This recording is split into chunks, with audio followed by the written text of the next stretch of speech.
이 새벽 우리에게 주신 하나님 말씀은 유다서 1장 1절에서 16절입니다. 요한계시록 앞에 있는 유다서 1장 1절에서 16절입니다.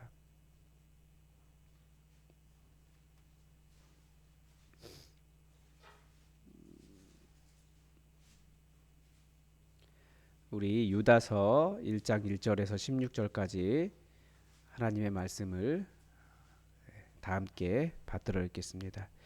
예수 그리스도의 종이요 야고보의 형제인 유다는 부르심을 받은 자 곧 하나님 아버지 안에서 사랑을 얻고 예수 그리스도를 위하여 지키심을 받은 자들에게 편지하노라.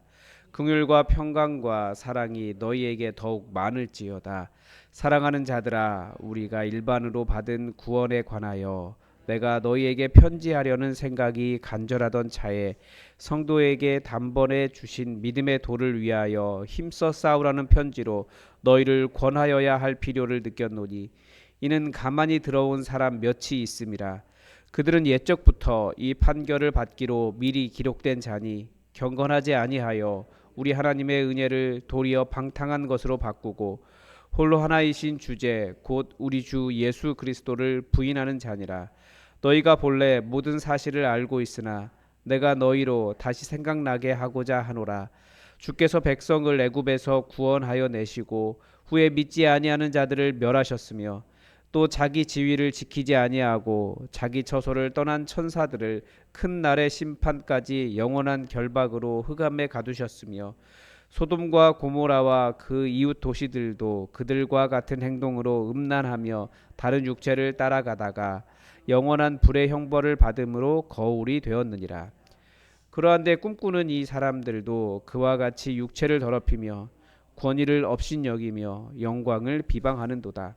천사장 미가엘이 모세의 시체에 관하여 마귀와 다투어 변론할 때에 감히 비방하는 판결을 내리지 못하고 다만 말하되 주께서 너를 꾸짖으시기를 원하노라 하였거늘 이 사람들은 무엇이든지 그 알지 못하는 것을 비방하는도다.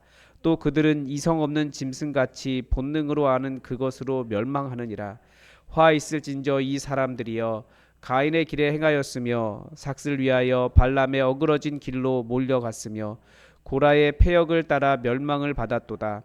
그들은 기탄 없이 너희와 함께 먹으니 너희의 애찬의 암초요 자기 몸만 기르는 목자요 바람에 불려가는 물 없는 구름이요 죽고 또 죽어 뿌리까지 뽑힌 열매 없는 가을 나무요 자기 수치의 거품을 뿜는 바다의 거친 물결이요 영원히 예비된 캄캄한 흑암으로 돌아갈 유리하는 별들이라. 아담의 칠대손 에녹이 이 사람들에 대하여도 예언하여 이르되 보라 주께서 그 수만의 거룩한 자와 함께 임하셨나니 이는 뭇 사람을 심판하사 모든 경건하지 않은 자가 경건하지 않게 행한 모든 경건하지 않은 일과 또 경건하지 않은 죄인들이 주를 거스르한 모든 완악한 말로 말미암아 그들을 정죄하려 하심이라 하였느니라. 이 사람들은 원망하는 자며 불만을 토로하며 그 정욕대로 행하는 자라. 그 입으로 자랑하는 말을 하며 이익을 위하여 아첨하느니라. 아멘. 어, 이제 유다서 우리가 보고 있는데요. 이 유다서는 예수 그리스도의 종이요 야고보의 형제인 유다가 기록했다 이렇게 이야기하고 있습니다. 이제 여기서 야고보는 초대 예루살렘 교회의 지도자였던 우리 주님의 형제인 야고보로 이해합니다. 따라서 유다는 예수님을 육신의 형제로 보는 것이 아니라 그 육신의 형제 그 혈연적인 관계에 있었지만 그 혈연적인 관계보다도 오히려 그리스도의 종으로 자기를 소개함으로써 정말 겸손한 신앙 고백을 드러냅니다. 그러니까 함께 자라온 형제가 자신의 형을 그리스도라고 진실하게 고백하는 것을 보면 예수님이 정말 다른 분이셨다라는 생각이 드는 거죠.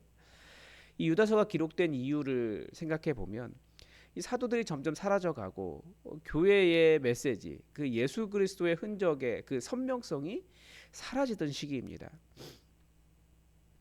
그 유다서를 받은 사람들은 구약 성경을 잘 알고 있었던 유대인들이었던 것 같아요. 예를 들면 뭐 모세의 시체를 두고 다퉜던 미가엘이라든지 뭐 그 아담의 7세손 에녹 뭐 이런 이야기 하는 걸 보면 이 내용들이 다 중간기 문헌에 들어 있거든요. 우리는 성경을 30그 구약과 신약 중간에 그 한 400년 가까이 그 비어 있는 기간을 중간기라고 이야기하는데 그 시대는 마치 하나님께서 말씀하지 않으시고 뭐 암흑기처럼 그렇게 생각을 하지만 그게 아니라 그 시대에 정말 많은 묵시에 관한 책들이 많이 나왔어요.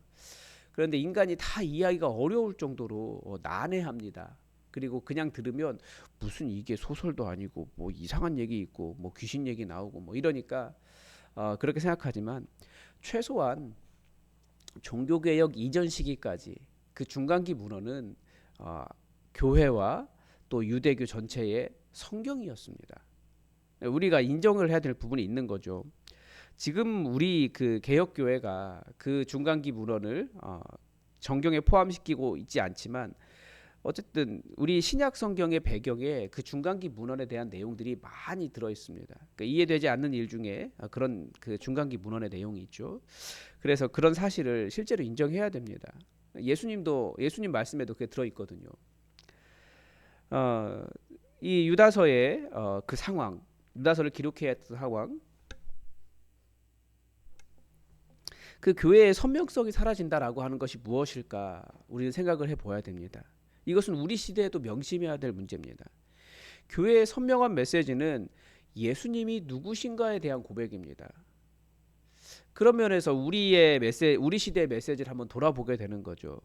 그 우리 시대의 메시지는 교회의 메시지는 예수님에 대한 이야기이기보다 어떤 불교의 선문답과 같은 그런 메시지를 우리는 은혜롭다, 깨달았다 이렇게 이야기합니다.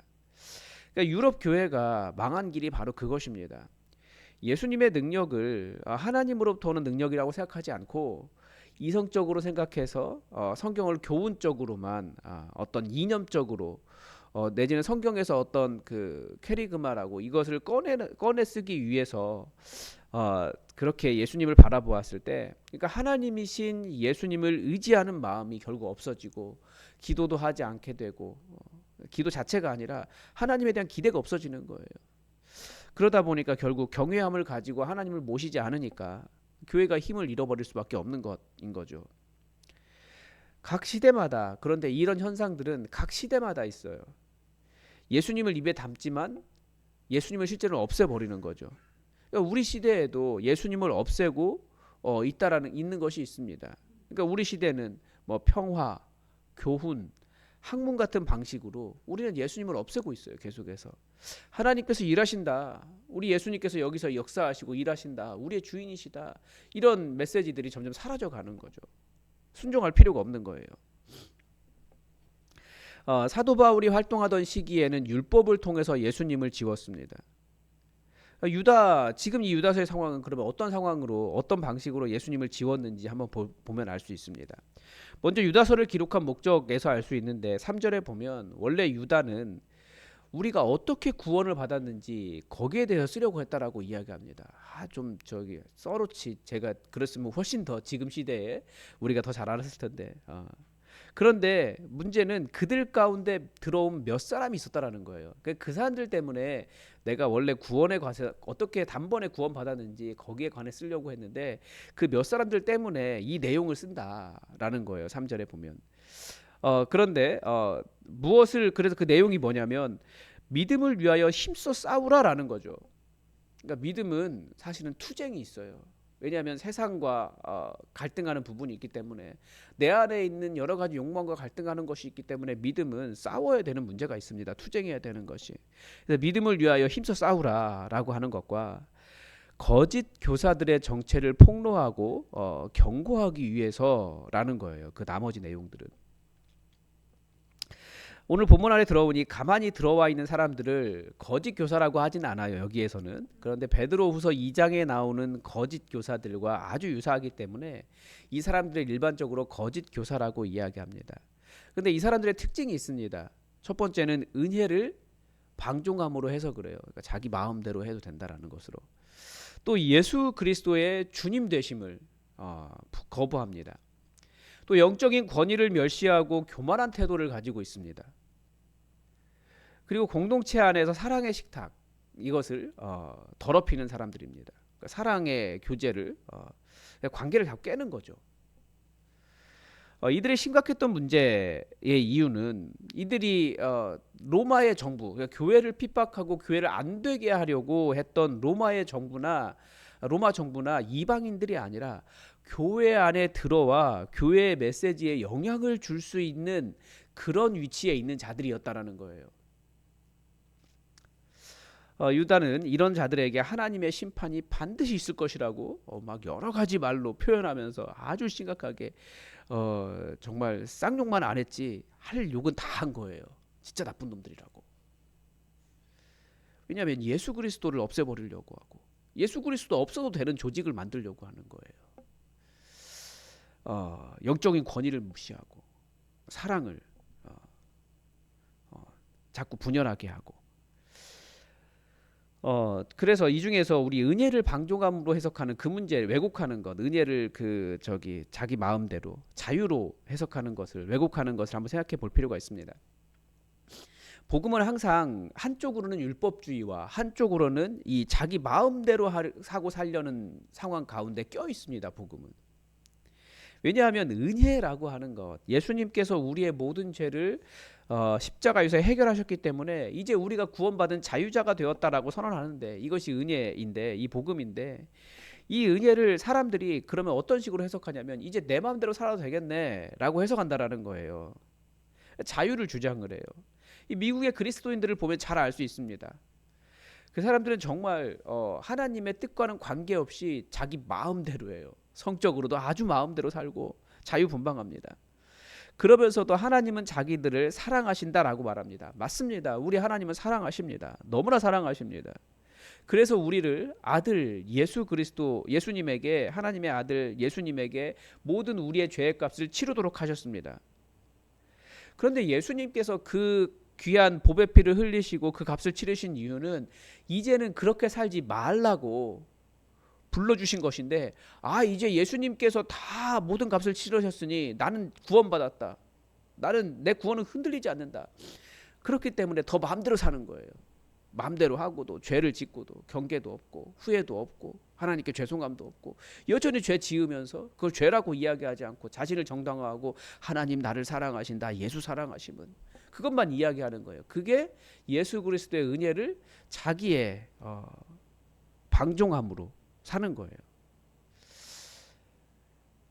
그게 하나님의 은혜를 무시하는 방법이죠. 율법주의는 자기 공로를 주장하면서 예수님의 은혜를 무시한다면, 이런 방종주의는 예수님께서 죽으셔야 했던 죄의 문제를 너무나 가볍게 다룬다는 면에서 또 다른 예수님의 은혜에 대한 무시라는 거예요. 예수님은 그렇게 살지 말라라고 우리를 구원하신 것이 있고, 또 너무 자기의 공로만을 의지하지 말고 오직 예수님의 은혜를 의지하라고 하는 이 중간점에 있는 것입니다. 율법주의와 이 방종주의에. 또 이런 거짓 교사들은 예수님의 주인 되심을 무시하는 자들이었습니다. 이 거짓 교사들이 어떻게 예수님의 주인 되심을 무시했습니까? 입으로는 예수님을 부인하지 않았어요. 교회에 들어와 있는, 가만히 들어와 있는 메시지에 영향을 줄 수 있는 지도자들이었다라니까요. 그러나 실제 삶에서는 예수님의 주님 되심을 다양한 방식으로 무시했습니다. 예수님 필요 없다라고 말하는 거예요. 가장 먼저 이 사람들의 특징이 뭐냐면, 이건 모든 시대에 교회에 이 가만히 들어온 거짓 교사들이 해온 문제입니다. 뭐냐면 예수님을 부인하진 않아요. 그렇지만 예수님을 구원자로 한정하는 거예요. 틀린 말은 아니에요. 그런데 하나만 가지고 있는 겁니다. 예수님을 구원자로 한정한다라는 말은 그분이 나를 구원하시는 구세주다, 이건 인정하는 거예요. 그러나 내 삶을 주관하시는, 내가 따라야 할 주인으로서는 인정하지 않는 것이 바로 예수님의 주인 되심을 무시하는 가장 전형적인 방법입니다. 우리가 예수님을 영접한다라고 하는 뜻은 그분이 나를 구원하실 분이시고 그분이 나의 그리스도시다, 나의 주인이시다, 이것을 인정하는 거거든요. 나의 주권을, 내 안에 내가 있었던 나의 주권을 이제 예수 그리스도에게 넘겨드리는 일이 예수님을 영접하는 일인데, 나 구원 받았네, 이것까지만 머물러 있고, 그래서 내가 주님의 뜻 따르겠습니다라고 하는, 내가 순종하겠습니다, 그 마음이 없는 거예요. 구원자로만 한정하고. 예수님은 우리에게 겸손과 섬김을 요청하셨는데 내가 하겠습니다라고 하는 마음이 없는 것, 뭐 이런 것들이에요. 예수님을 구원자로 모시지만 주인으로 따르지는 않는 거죠. 그래서 그런 신앙을 우리가 우스갯소리로 신앙이 죽음에 대한 무슨 보험이냐 이렇게 이야기합니다.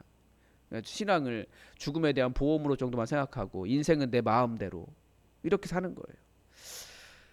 예수님을 믿는다라고 하는 것은 그분이 나를 구원하실 구세주다라고 하는 것도 믿는 것이고, 예수님을 내가 따라야 할 나의 주인으로, 지금까지 내가 세상 풍조를 따랐고 지금까지 나의 정욕을 따랐고 지금까지 나의 무엇인가를 따랐다면 그것이 아니라 이제는 예수님을 주인으로 모시고 예수님 따르겠다는 것이거든요. 내 주권을 주님께 넘겼다. 그래서 이제는 내가 죽고 오직 예수로 사는 것이다, 이렇게 말하는 것 아니겠습니까? 또 다른 예수님의 주인됨을 무시하는 방식은 이 성경의 말씀을 이 세상의 많은 지식과 지혜 중에 하나로 취급한다는 것입니다. 무슨 말이냐면 하나의 조언자 정도로 생각을 해요. 내가 삶을 살아가는 방식이 있어요. 거기에도 물론 진리가 있죠. 그래서 우리의 입에 항상 사람들은 그렇게 해, 다른 사람들은 그렇게 해, 다른 교회들은 그렇게 해, 지금까지 다 그렇게 해와도 괜찮았어, 이렇게 말하는 것들이 바뀌어야 된다는 겁니다. 성경은 정말 그렇게 말하는가? 우리 주님은 무엇이라고 말씀하셨는가? 우리가 이것을 분별하면서 예수님이 단순한 조언자가 아니라 우리가 따라야 할 주인이시라는 것을 인정하고 내 생각과 나의 방식들을 내려놓고 주님의 뜻을 추구하는 그런 것이 필요합니다. 그리고 또 16절에 보면 자기 정욕대로 행한다라고 했는데, 이 말은 나를 움직이게 하는 삶의 동기가 무엇이냐는 거예요. 왜 그렇게 판단하고 왜 그렇게 생각하고 왜 그렇게 살아가냐는 거예요. 그것이 무엇입니까? 다 나의 욕망, 나의 야망, 나의 두려움, 인정받고 싶은 것, 함께 그 어떤 인생의 성공, 쾌락, 내지는 그 뭐라고 할까요? 사랑하지 않으려고 하는 그런 것들.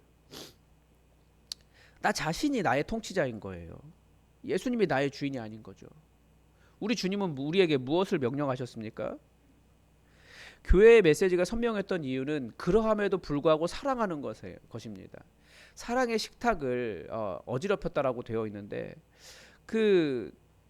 우리가 함께 예수 그리스도의 몸과 피를 성찬을 나누는 형제와 자매들인데, 이 사랑하기를 포기하는 것도 이게 예수님을 따르지 않는 것과 똑같다라는 거예요.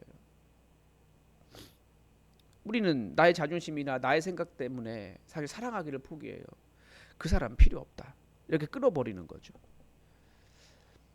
그것이 바로 예수님을 나의 주인으로 모시지 않는 그런 일들입니다. 교회는 이 메시지, 은혜와 예수님의 주인 되심, 그리고 겸손함, 뭐 다루지 않은 몇 가지가 더 있죠. 그 권위를 무시하고 겸손하지 않은 것들이라든지 몇 가지가 더 있지만, 이 은혜와 예수님의 주인 되심이 선명하면 그 모든 것들은 다 해결이 됩니다. 우리가 무엇을 추구하는지 잠잠히 생각해 보면 좋겠습니다. 아무리 숭고하고 아무리 진심이고 하나님께 간절히 기도하고 이 시대에 필요해도 이 복음의 은혜를 놓치고 내 삶의 주인이 예수님이시라는 사실을 놓치면, 거기에 고개 숙이고 나의 자존심도 꺾고 순종하려는 마음이 없으면 가만히 들어온 자들이 사실은 내가 나일 수도 있어요. 우리 다 중직자들이잖아요. 우리는 이 메시지를 선명하게 유지하고 실제로 내 삶을 주님께 내어드리는 살아있는 신앙이 되도록, 나 자신의 자존심을 꺾고 말씀 때문에 더 사랑하기를 선택하는 그런 정말 살아있는 신앙이 되기를 우리가 항상 기억하며 오늘 하루를 살아갈 수 있기를 바랍니다. 오늘도 하나님의 뜻이 우리에게 이루어지기를 주기도문으로 기도하겠습니다.